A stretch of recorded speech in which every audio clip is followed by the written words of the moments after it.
So we'll be going to the U.S. Supreme Court. President Donald Trump, in the early hours of Wednesday morning, vowed to bring a case before the U.S. Supreme Court to weigh in on an election that is still too close to call, launching an extraordinary and unsubstantiated attack on the U.S. voting process. This is a major fraud in our nation. But legal experts say it's unlikely the top court will be the final arbiter in the 2020 presidential election.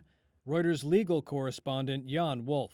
There's this term that lawyers use called the margin of litigation in election law, this idea that the race has to be very close for a court to be able to tip it. And it's not clear at this point that we have that.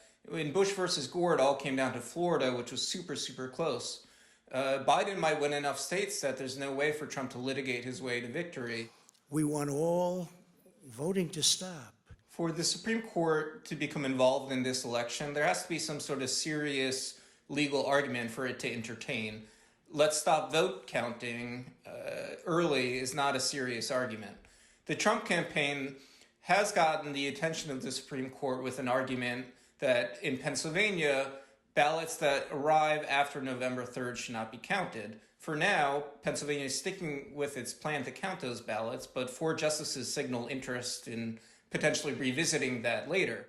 The Trump campaign on Wednesday said it had also filed a lawsuit seeking to stop the vote count in Michigan, a state where Democrat Joe Biden held a narrow lead. And Wolf says even more lawsuits could come. I think we will see more litigation, but the Supreme Court as an institution is probably reluctant to decide this election.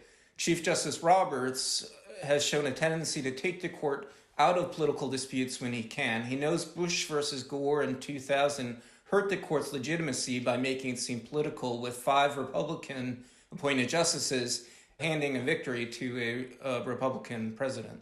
As of Wednesday, Biden appeared to be ahead of Trump in the election, and legal experts said if he secures 270 electoral votes without needing Pennsylvania, the likelihood of a legal fight in that state diminishes in any case.